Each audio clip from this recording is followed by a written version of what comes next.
like to welcome everyone to class this morning. Feel somewhat guilty. I know some of you came here today expecting to have a lesson on evangelism, and I'm not going to do it today just because, and let me explain why. I mentioned a couple Sundays ago that I was asked by Brother Jordan to talk at the April meeting next Saturday. So this is this Saturday. I'm going to be in Chicago, and he's given me 2 hours, and he wants me to talk about Codex Sinaiticus and the text and Westcott and Hort and some stuff like that. Okay. So you guys know that last summer I did a 6-part study called A Tale of Two Constantines, Rethinking Codex Sinaiticus, okay? And in 6 hours I went through a bunch of stuff in sort of an informal way. And then in July, there was an impromptu seminar at the July conference in Chicago where I spent about an hour and 15 minutes trying to cover highlights of what I did in 6 hours here. So the reason I called Tom this morning and told him that I kind of wanted to do this, I sort of I'm looking to, number one, just bounce some things off some people that I haven't ever talked about before. And number two, get sort of your feedback, those of you that were there, sort of like what would be the best stuff to kind of talk about and cover with the folks in Chicago. Could somebody get the back door, if you would? So I have a stack of things here, and I really don't even sort of know where to start with this. So I'll start with this. How many of you remember that? Well, let me back up. How many of you remember being part of those studies last summer where we went over that stuff? Okay. So if you were here for that information, be sort of thinking about that and what might stand out to you, okay? If you remember the story of Tischendorf and the Codex Sinaiticus, remember that he found it in 1844 and he took 43 pages with him back to Germany, right? And he published them as Codex, he dedicated it as Codex Frederico Augustinus to King Frederick of Saxony, right? And then he never told anybody where he found them. He went again in 1853 and he found nothing. And then in 1859 he goes as an emissary and an official envoy of the Tsar of Russia. Now that's important because the monastery at St. Catherine's was a Russian Orthodox or a Greek Orthodox monastery.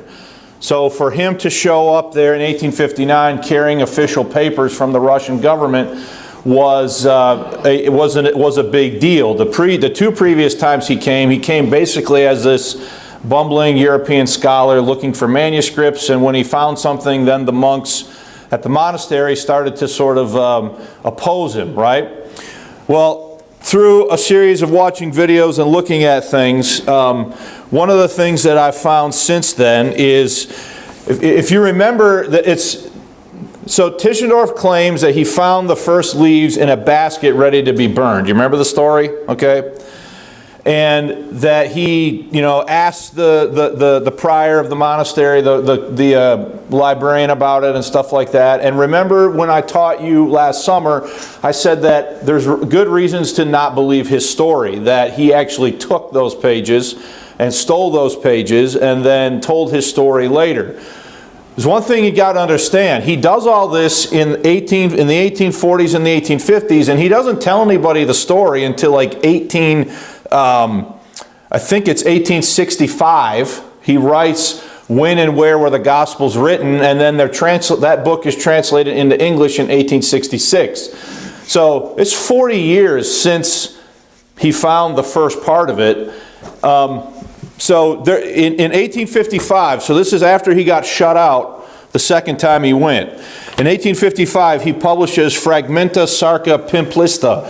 And what this is a collection of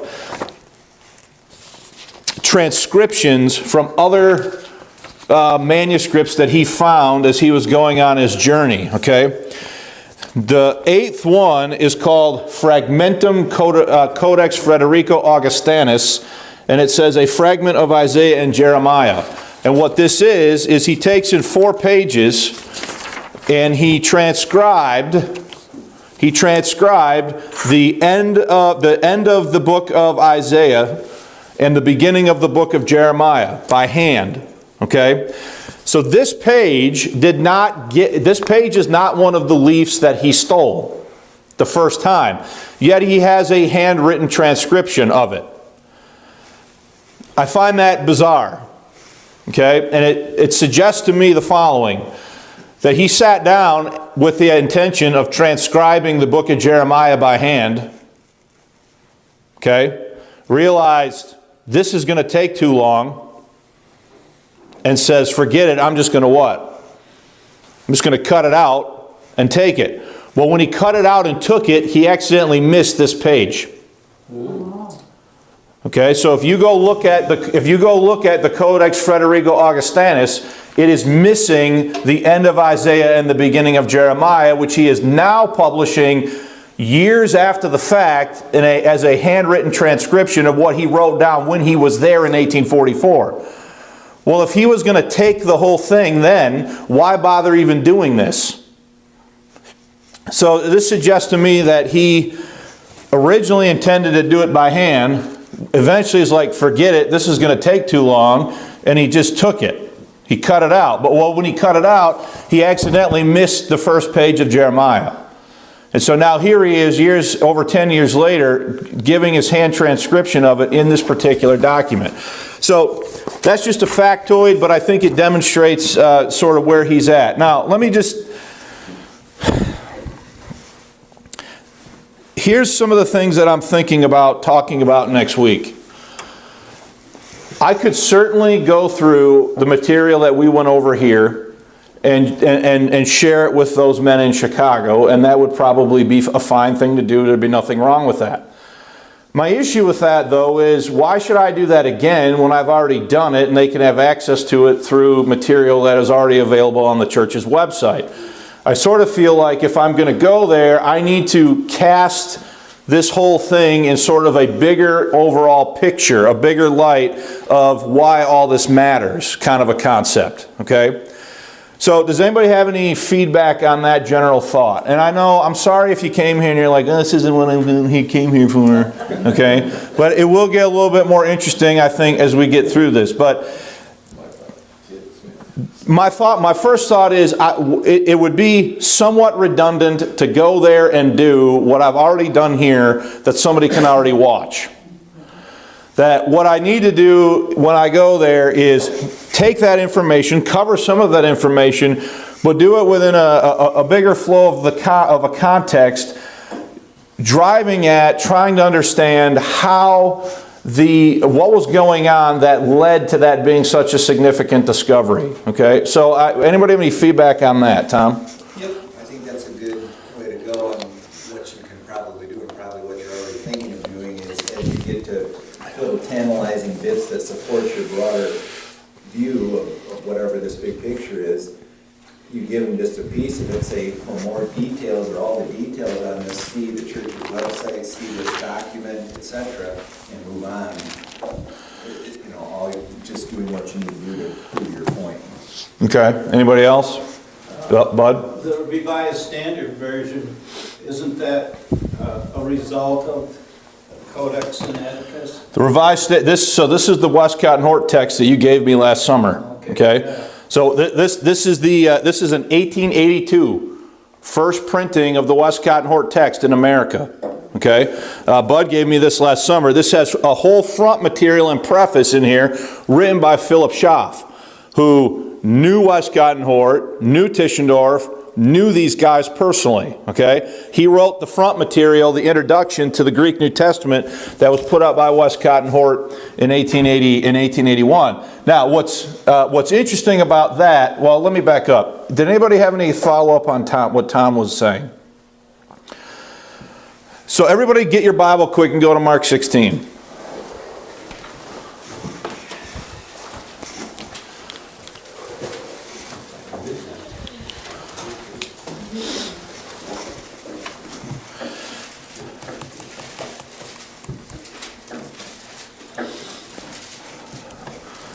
So I have a Schofield Reference Bible here, and we did this last summer. But I need to do this just sort of for this lesson so it remotely makes sense to you, especially if you're sort of new to this. I have a note in my Schofield Reference Bible at verse 9.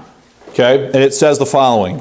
The passage from verse 9 to the end is not found in the two most ancient manuscripts. Okay?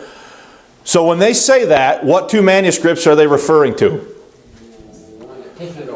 They're referring to Codex Vaticanus, which was and still is in the possession of the Vatican Library, okay? And the second one is Codex Sinaiticus, okay? So he says here in the footnote, the passage from verse 9 to the end is not found in the two most ancient manuscripts, the Sinaitic and the Vatican, and others have it with partial omissions and variations, but it is quoted by Irenaeus and Hippolytus in the 2nd or 3rd century. So what they're saying there is that the passage is questionable whether or not it should be in the Bible because it's not in the two so-called what? Oldest and best, right? So the first, I told you this last summer, but the first known existence of Codex Vaticanus is in 1475 when it is entered into the Vatican Library Index.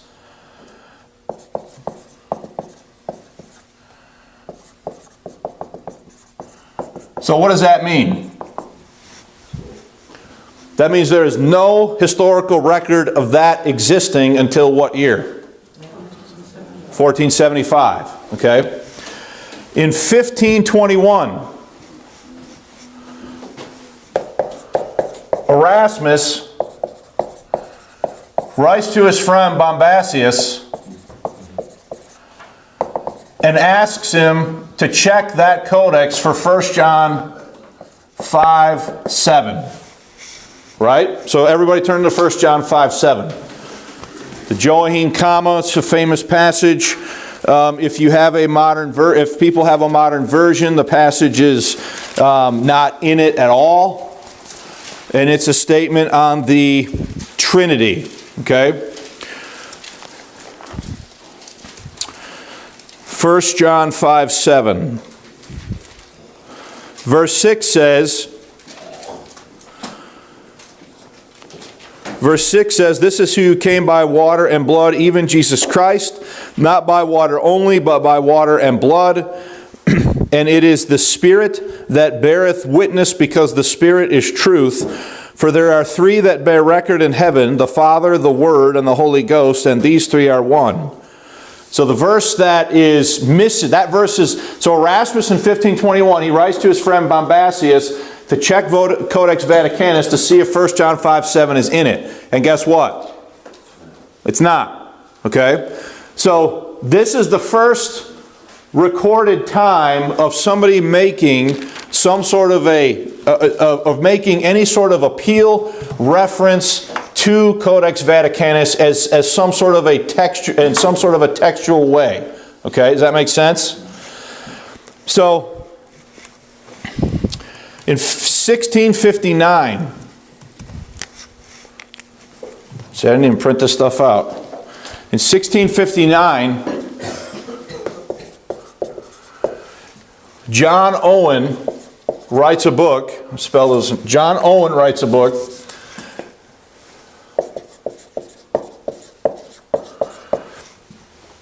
on the integrity and purity of the Hebrew text, and he mentions Codex Vaticanus,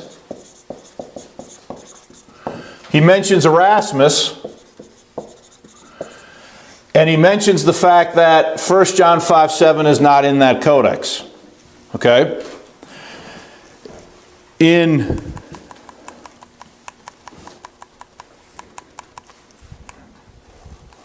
Hang on. 1696, another reformer known as Francis Turretin, he writes a book, and he mentions in his book, he is aware of three critical, variant readings. He mentions John 8, the woman taken in adultery, which is not in Codex Vaticanus. He mentions 1 John. He mentions 1 John 5:7. He mentions 1 John 5:7, and he also mentions Mark 16. Okay? Now the reason I'm saying that to you is this. To me, and this is, so I'm talking through this with you, okay? These demonstrate that were people aware of some of the principal variant readings in Codex Vaticanus even before the year 1700, okay? And these reformers here, John Owen and Turin and others, do they accept Codex Vaticanus as a legitimate witness? They do not. They do not accept it as a legitimate witness, and they view it as a corrupt witness to the veracity of the New Testament text, right? Erasmus says that it was a Greek text that had been fixed based upon Latin later. Okay, so, and he says that this has something to do with the Council of Florence, and I think it was 1453. Okay, so Erasmus says that Codex Vaticanus was a Greek text that was fixed up based upon the Latin Vulgate somewhere around the Council of Florence in 1453. Okay, now that's interesting because when is the first recorded known existence of it? In 1475. Okay, so for years, Protestants knew about its existence, they knew about some of its principal variant readings, but did they accept it as a legitimate witness? They did not. Okay, in fact, through most of this time, the Catholic Church, so just wrap your mind around this. The Catholic Church has this thing in their possession. Are they just willy-nilly letting Protestants come down to look at it? No, they're not, right? Even when Tischendorf shows up in 1843 and others, they are obstructing them. They kind of let them see it, but not really, and they're sort of bothering him. When Tregellus goes in the 1850s, he reports that every time he lingered that they searched them for writing implements and paper and stuff before they let him in to see it, and that if he lingered too long on any passage, they would engage him in conversation to distract him from looking at any one thing too long. Okay? Now, the official position of the Roman Catholic Church since the Council of Trent has been that the Latin Vulgate translation is the inspired and infallible Word of God. Okay? So the Latin Vulgate plus their tradition, that's basically the Roman Catholic position. Now, the Reformers obviously did not accept that. They did not accept the Latin Vulgate, and they were using the Textus Receptus as their base text. The Textus Receptus had John 8 in it. It had 1 John 5:7 eventually in it, and it had Mark 16 in it. So they accepted all these passages as legitimate, should be in the Bible, versus Vaticanus, which they knew at least by the year 1700 that it didn't have those passages in them. Is everybody with me so far? So, something happened. I don't know what, and this is where I need your help, because I do not want to speculate some sort of crazy conspiracy theory, okay? But the Catholic Church, I think, saw an opportunity to impact the Protestant view of the Bible by floating out their codex. Okay? So, do they have a codex that is reportedly very old, that eventually Protestants become interested in? Okay? So, just a couple things here.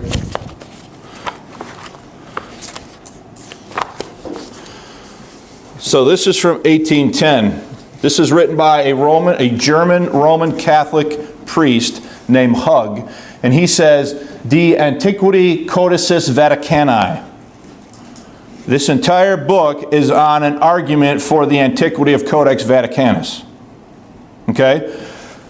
Now, what did Erasmus say about it? Erasmus said that it was relatively recent, dating from the Middle Ages or the period round about the Renaissance, and that it had been a Greek text that had been fixed based upon the Latin Vulgate. Okay? So Protestants, at least, those who supported the Textus Receptus, they were working off of this understanding, right? And then this guy writes this, arguing that no, it's not a doctored text from the Latin Vulgate. He argues that it's a 4th century early witness to the text.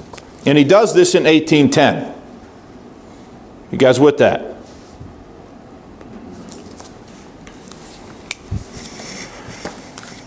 So, I know you're all bored, so I'm sorry. I like it. Where did you come up with that? 4th century? What? Where did you come up with it? He came up with it based solely on what is called paleography. The writing, the handwriting, the features, the different aspects of the Codex said that it was he makes the argument that it is a 4th century Codex. It has never been tested. The parchment, the ink, the dye, everything that is in it has never been forensically tested to corroborate whether or not it is as old as they say it is. Okay? So, are there tests that could be done to determine how old it actually is? Okay? But understand, there's one opinion about it, then the opinion is going to start to what? It's going to start to change. Okay? So instead of Erasmus being correct that it was a 1453, that it was a recension from, so in other words, there was a Greek text, and what they did is they took the Vulgate and they changed the Greek text so that it would match the Vulgate. Okay? That's what Erasmus said. Now, this guy Hug in 1810, he comes on the scene and he says that it's what? He says that it's an ancient 4th century codex written at some point in the 300s AD. Now, if that's true, would that be the oldest known single manuscript at that time in 1810 to exist? Is everybody with that? Okay?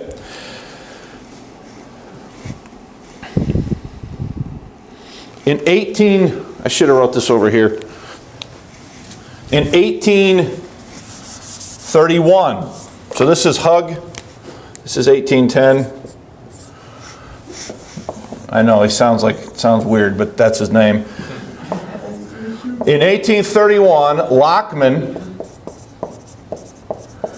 publishes the first Greek text to totally lay aside the Textus Receptus. Okay? So, let me explain what that means.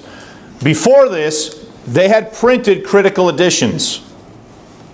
So what that means is they had the text of the Reformation, they had the Textus Receptus as the main text, and in the footnotes and the apparatus underneath, they would note the variant readings. Okay? What Lockman does is, imagine if you took an eraser and you just erased the entire Textus Receptus off the page. He starts to build a totally new one based upon his own decisions about what the text should be. Okay? And he does it without, so instead of having the Textus Receptus and then having the critical footnotes and the apparatus underneath, he gets rid of all that and he just sets about to build a new text. You guys following that? Okay? Now, as time goes on, what do you suppose is going to start emerging here as the thing that is going to be viewed as having preeminence? The Vatican's text. Okay? So that's 1831. In 1837. So this is all stuff that I didn't know last year. In 1837, a guy named Granville Penn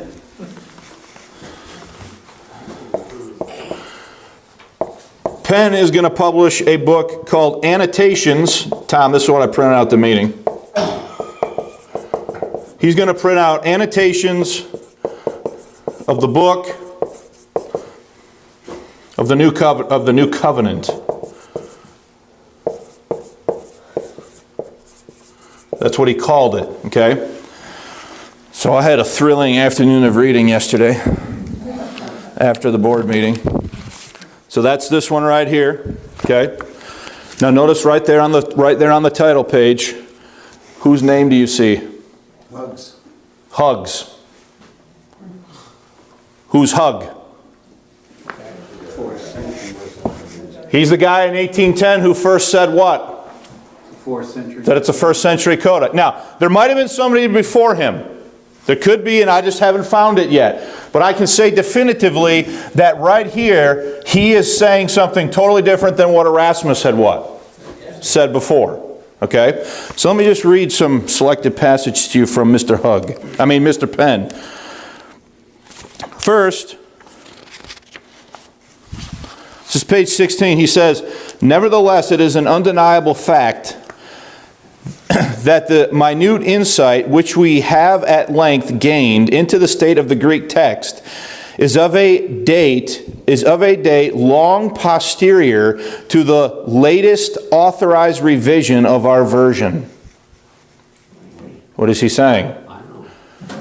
I'll tell you what he's saying. He's saying, well, the King James, when the King James was translated, we didn't have all this other information. And this other older information now we need to have a new what? Translation. Now we need to have a new translation. And the text, the Greek text that the King James was based on, it is now outdated and antiquated because we now have more what? More information. But pay attention. Did Erasmus know about Vaticanus early on? Yeah. He did. Okay? So then he says, he's talking about Beza and the different editions of the Receptus, and he says that we have at length acquired a thorough knowledge of the actual state of the original text. So he is taking the position now that it is not our job to understand what God has preserved. It's our job to reconstruct what? The original text. Okay? Now, I want to find it to you. So listen to what he says here. He says, it is reading no service, therefore, to Scripture or truth, to strain to maintain a reading merely because it is a received reading. So he's saying, we don't want to just accept those things because they're quote-unquote received. We need to accept readings based upon their what? Their antiquity. He goes on, it is no less delusion to endeavor to maintain reading by alleging mere number of manuscripts. Remember what we studied about preservation. The Scriptures teach that the Word of God is going to be what? Copied and copied and copied and distributed, right? So here he's saying in print that it is not enough to just look at how many witnesses there are. You need to find the oldest what? The oldest manuscript, the oldest witness, okay? And then eventually he's going to come right out and say, which one do you suppose he thinks is the oldest one? Which one? Codex Vaticanus. So he is going to suggest in 1837 for a complete redo, and even in this book, if I printed the whole thing, offers what he thinks it should be.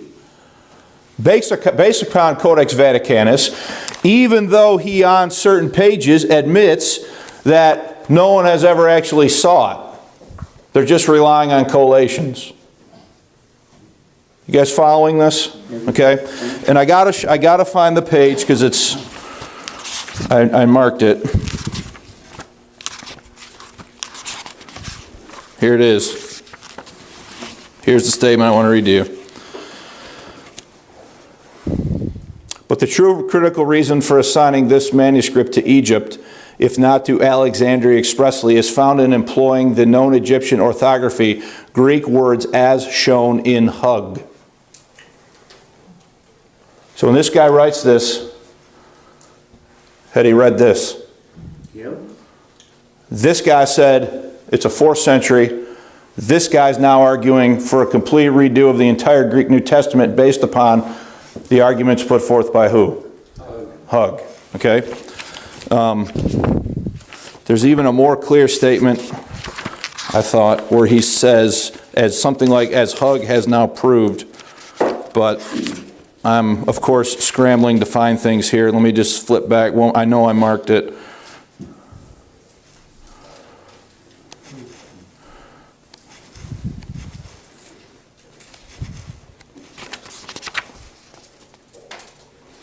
I can't find it off the top of my head right now.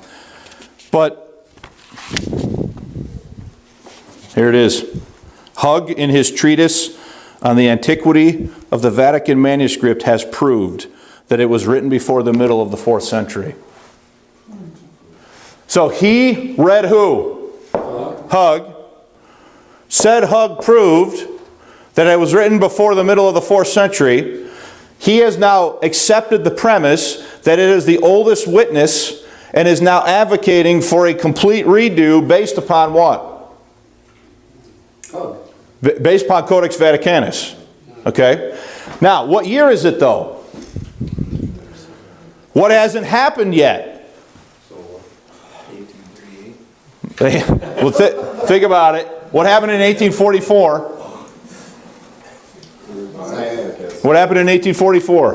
Sinaiticus. So if Tischendorf never found anything, let's say for the hypothetical sake of discussion that Tischendorf never found anything, then these guys were fixing to go about totally redoing the Greek New Testament based upon one witness that they had never actually seen. Okay? And the first facsimile of Codex Vaticanus was not even made available until 1857. 20 years after this guy is arguing for it. Okay? So all they had were different collations of it. They never actually what? Saw it. Okay? I know, does anybody have any questions? Sylvia, you're bored, aren't you? Westcott, Hort, and either. So thanks for reminding me about them. So,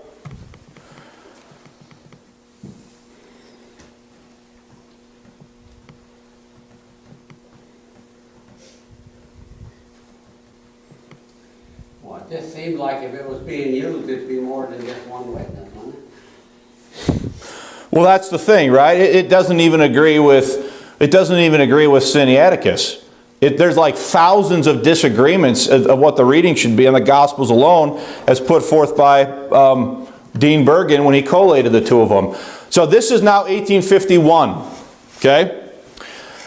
In a letter to the Reverend John Ellerton, dated December 29 and 30, 1851, Hort calls the Textus Receptus villainous. He says, quote, I had no idea the last few weeks of the importance of texts, having read so little Greek Testament, and dragged on with the villainous Textus Receptus. In Tischendorf I find a great acquisition, above all because he gives the various readings at the bottom of his page, and his prolemma is invaluable. Think of the vile Textus Receptus leaning entirely on late manuscripts. It is a blessing that there are such early ones. What's Hort saying? He's saying that the text of the Reformation was what? Silly. It was good for its time, but now that we have older what? Manuscripts, we should no longer go with that. I'm going to go find another letter from Hort, where he flat out, okay, here it is. This is dated April 1853. In a letter to Reverend John Ellerton dated April 19, 1853, Hort announces his plan with Westcott to edit a Greek New Testament based upon material provided by Lockman. The first guy to do what? Lay aside the Textus Receptus, okay? Material provided by Lockman and Tischendorf. This is what he said, quote, he, referring to Westcott, and I are going to edit a Greek text of the New Testament some 2 or 3 years hence. It took him like 20 years, okay? If possible, Lockman and Tischendorf will supply rich materials, but not nearly enough. We hope to do a good deal with the Oriental versions and so forth, okay? And then he says, with a portable Greek text which shall not be disfigured by Byzantine corruptions. That's Hort. That's Hort in 1853. Okay? So are they buying all of this? They're buying all of this. They're buying all this all this thoughts. There's a letter in here dated,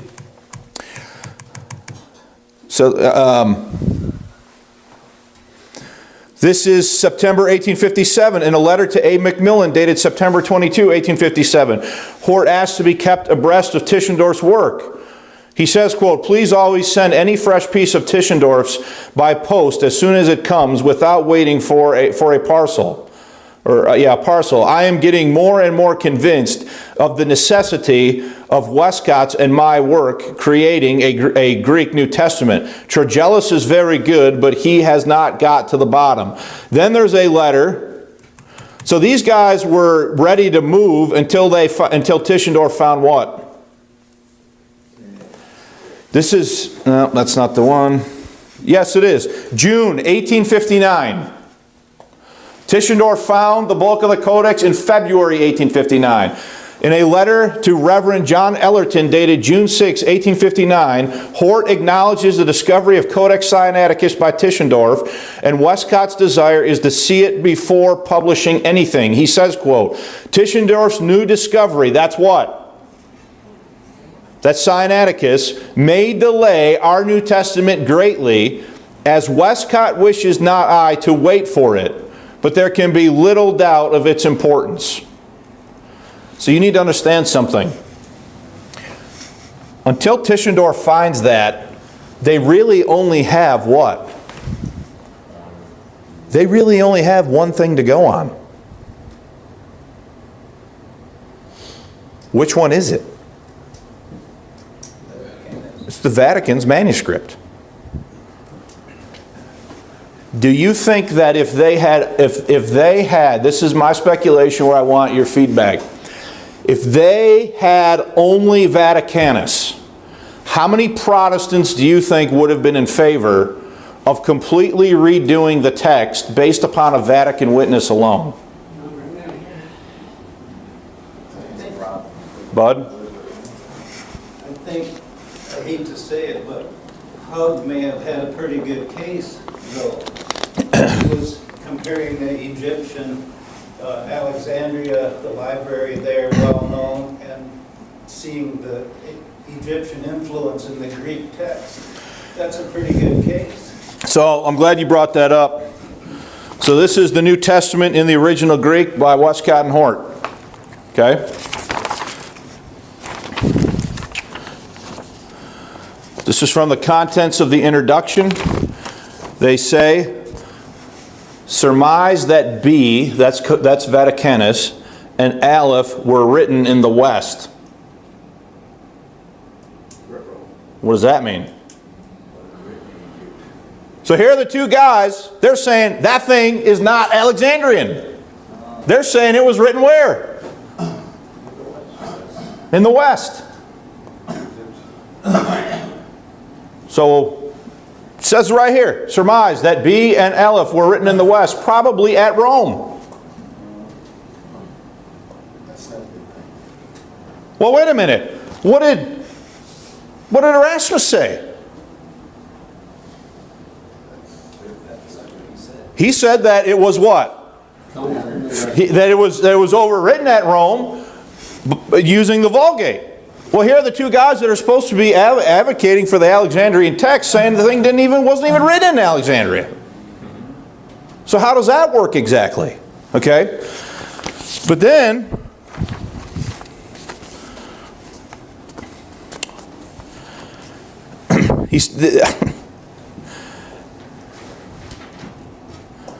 so this is page 265. On the other hand, some Western or Latin influence is very clearly marked in the unusual or occasional spelling of some proper names. And guess how the proper names are spelled? They are spelled based upon Latin spellings. So Westcott and Hort are admitting that in Codex Vaticanus there are Latin spellings of proper names.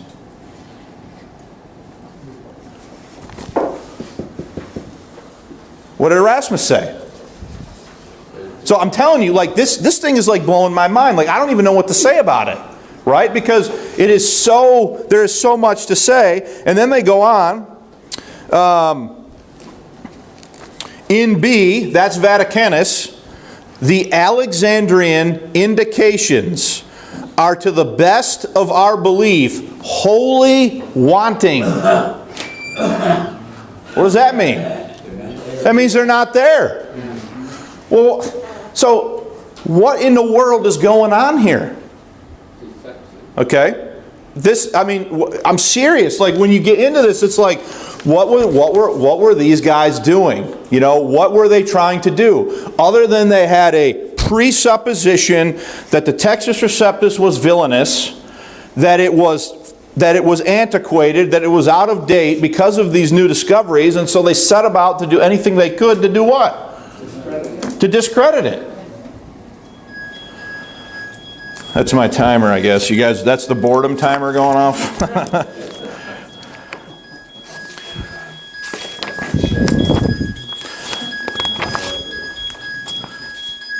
This is the introduction to...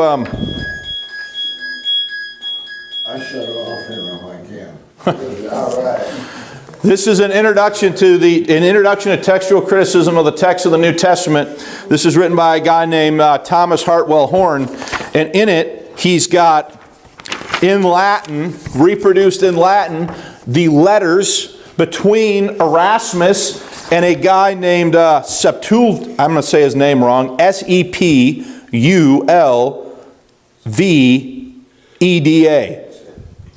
Septulvia. And in this, he mentions the fact that he's aware of 365 places where Codex Vaticanus differs from the received text. And this letter is dated February, no, that's not even the first. The letter is dated November 1st, 1534. Okay, so I told you, like, I don't know really, what should I do? Like, what do you think would be beneficial for me to do with all this information? Because now the information is not simply related to Codex Sinaiticus. Now it is developing an entire thought stream of history here that this thing fits into. What happens, in my opinion, is this. What once and for all time tipped the balance of the scales against the received text and in favor of the Vatican's Codex is Codex Sinaiticus. That tipped it over to that side.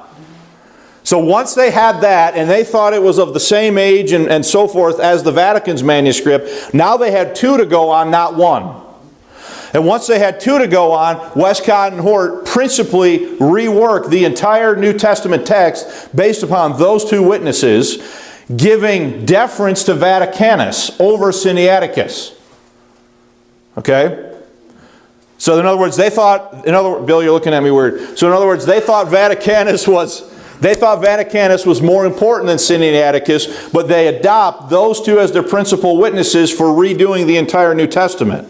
So it would seem to me, and I just wonder if Sinaiticus is never found, or if it could be proven to be a 19th century creation, completely and wholly illegitimate by Constantine Simonides, what does that do to the whole theory that these guys are using to redo this? Completely obliterates the whole thing. Okay? So, any thoughts about what I should do? Because I just talked randomly here for 50 minutes, and I feel like it was completely nonsensical. Hopefully that wasn't the case. Tom? So what are you thinking your thesis would be? I don't even know. I really don't even know what it should be. If I'm going to avoid doing what I've already done, I feel like what I should do is start with 1475, show all the awareness of it, show how moving into the 19th century there seems to be a reworking of the opinion regarding it, and how that influenced things, then introduce Tischendorf and the discovery of the Codex, and talk about how it tipped everything against the received text. That's what I feel like I should do. I just don't know if that's the right way to go about it.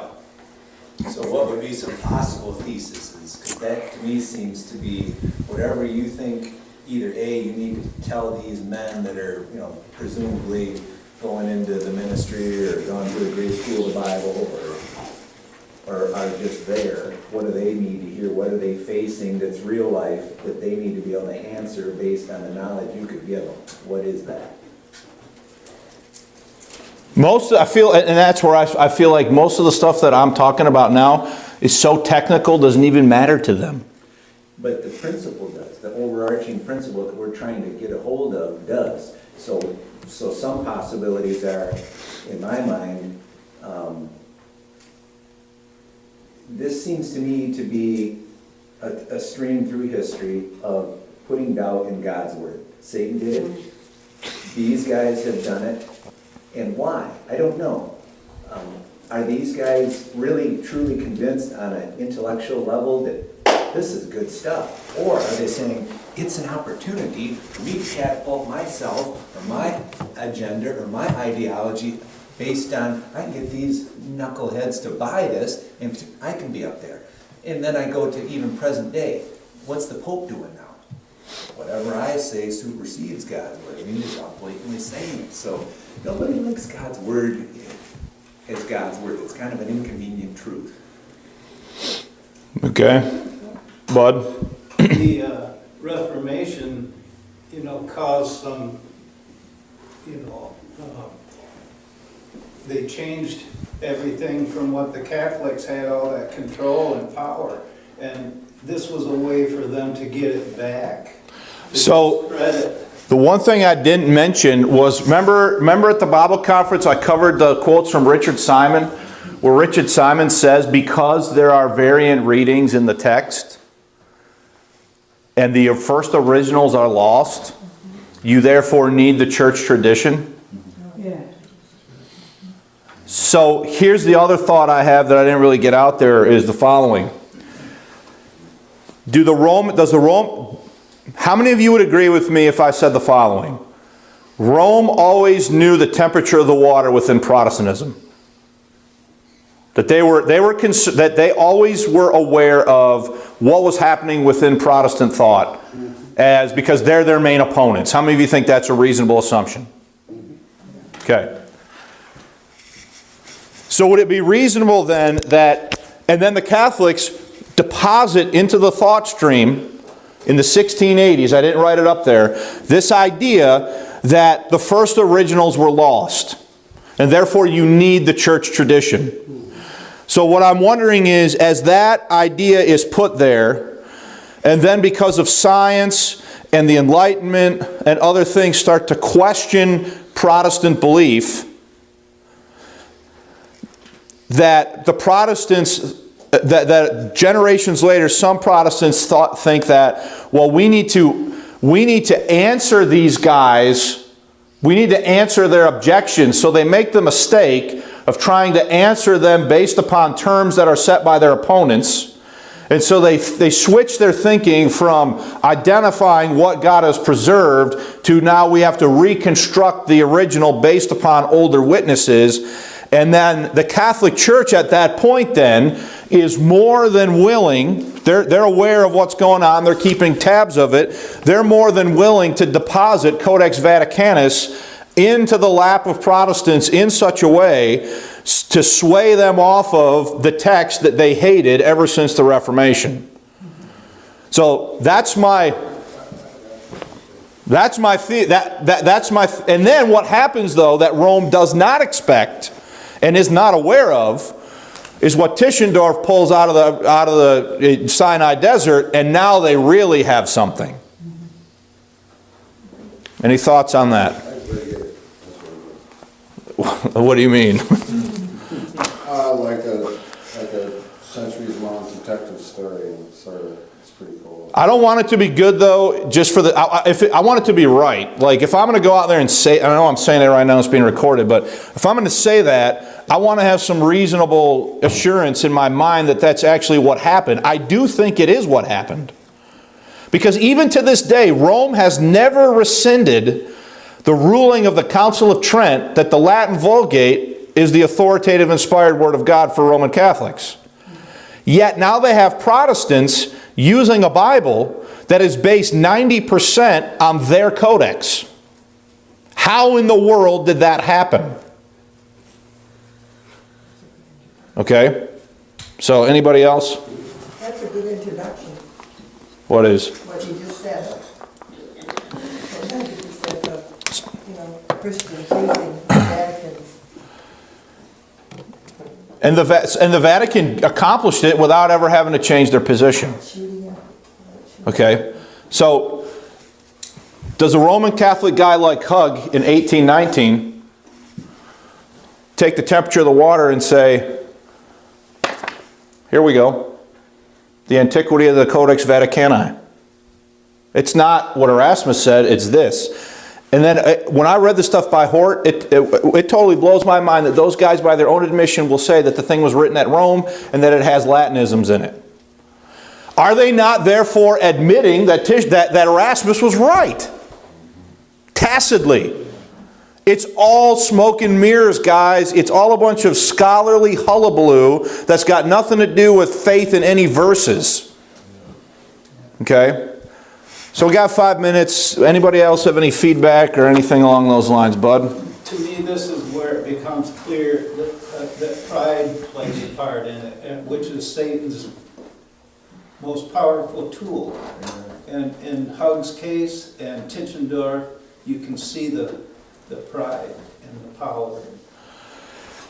So I perceive that some of the stuff I have never heard anyone talk about some of this stuff, and so I don't really necessarily have any benchmark to go off of as far as where to start. So I feel like I'm like at the ground level of something that I'm seeing, and that's partly a dangerous place for me to be because I feel like if I go out in the wrong way, it might not be a good thing. And so I do have some anxiety over what to do with this talk. But I do think that part of me thinks that the real story here, yeah, there's a total story about the Codex. I gotta say one more thing. I totally forgot about this.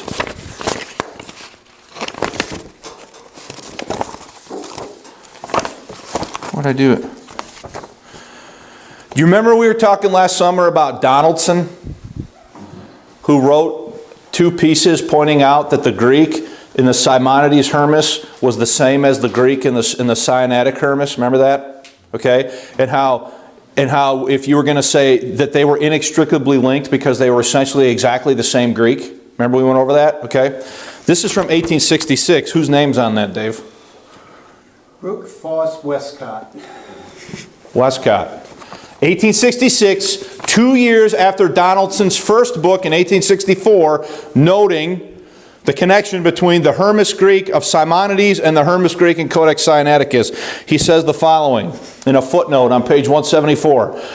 This is Westcott. He says, I have given the Greek text of the quotations from the Shepherd. The discovery of Codex Sinaiticus has placed the substantial authenticity of Simonides' copy beyond all reasonable doubt.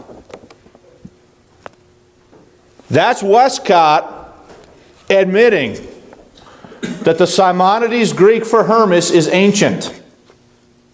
Why? Because it had to be, because we all know Codex what?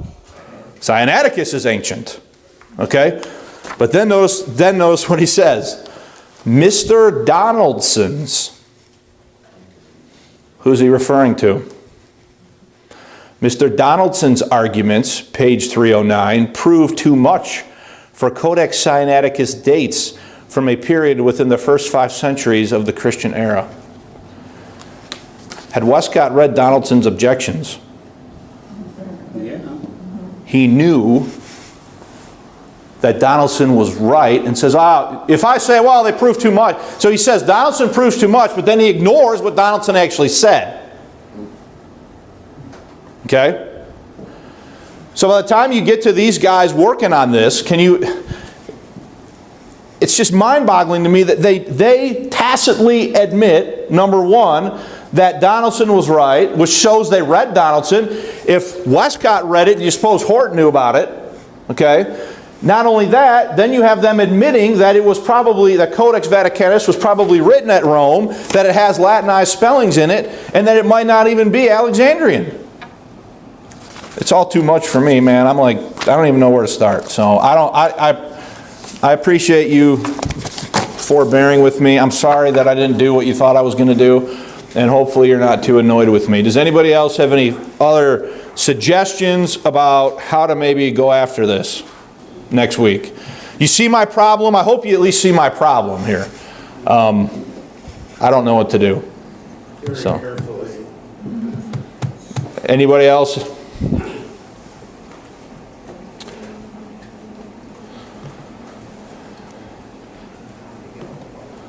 See, the thing is, you don't have anything to say because you didn't. I just told you a bunch of stuff that you're like, oh, I never knew that before. Yeah, well, we didn't get it assimilated yet. Yeah. So, Tom, will you repeat to me one more time what you said? About what your thoughts were on what I should do? Well,